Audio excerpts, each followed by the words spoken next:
సభ అనేది సాంప్రదాయాల ప్రకారం నడవాలనేటువంటి ఉద్దేశం ఈ ప్రభుత్వానికి ఏ కోశాన కూడా లేదు. మేము బుల్డోజ్ చేస్తాం, మా ఇష్టం ఉన్నది మాట్లాడతాం, మీరు వింటే వినాలి లేకపోతే లేదు, మా ఇష్టానుసారం చేసుకొని పోతాం. ఇక్కడంట 15 నెలలల్లో వాళ్ళు బ్రహ్మాండమైనటువంటి పరిపాలన ఇచ్చింది, ప్రజలు చూసారు.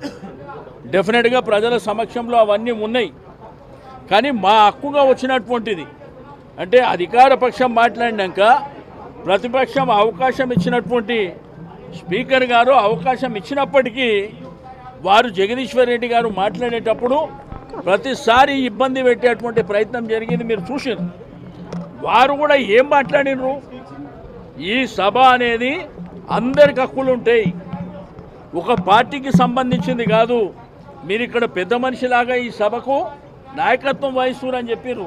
ఆయన తప్పేం మాట్లాడిండు, మరి ఎందుకు సస్పెండ్ చేయమంటుర్రు, మాట్లాడితే దళితుడు అని ఎందుకు సంబోధిస్తున్నారు, మేము ఆ పద్ధతిలో చూడలే. ఆయన ఒక గౌరవప్రదమైనటువంటి శాసనసభాపతిగానే మేము చూసినాం తప్ప మేము వ్యక్తిగా కానీ కులపరంగా కానీ చూసినటువంటి దాఖలాలు లేవు. కాబట్టి ఇప్పటికైనా మీరు ఎన్ని ఇక్కడ చేసినా కానీ అల్టిమేట్గా ప్రజలు చూస్తున్నారు, ఇక్కడ ఏమి జరుగుతుందో ప్రజలు చూస్తున్నారు, ఎవరేం మాట్లాడుతున్నారో చూస్తున్నారు, ఎవరు వల్గర్గా మాట్లాడుతున్నారో చూస్తున్నారు, ఎవరు బుల్డోజ్ చేసే ప్రయత్నం చేస్తున్నారో చూస్తున్నారు. ఎందుకంటే ఈ శాసనసభ అనేది మనము కనీసం 35-40 ఏళ్ళ నుంచి నేను చూస్తున్నా, ఇది పద్ధతిగా లేదు.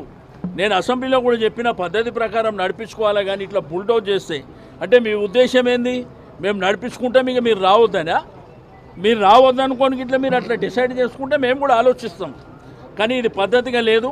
అక్కడ జరిగింది మీరు కూడా టీవీ లైవ్లో చూడండి. ఆయన అన్పార్లమెంట్ కానీ కించపరిచినట్టు కానీ ఒక్క పదం అన్న ఉందో మీరే ఒకసారి చూసి ప్లే చేయండి.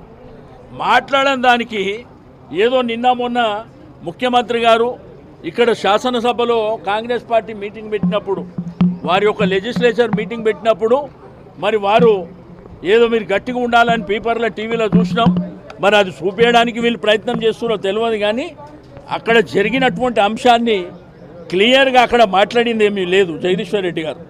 రెండోది, ఆయనకు వచ్చిన అవకాశాన్ని మధ్యలో వాళ్ళు ఇంటర్వ్యూన్ అయ్యి ఓసారి ఒక విప్ గారు మాట్లాడతారు, ఒక మంత్రి గారు మాట్లాడతారు, ప్రతిసారి ఆటంకం కలిగించేటువంటి ప్రయత్నం చేయడం కూడా కరెక్ట్ కాదు. తప్పకుండా అల్టిమేట్గా ప్రజలు నిర్ణయిస్తారు.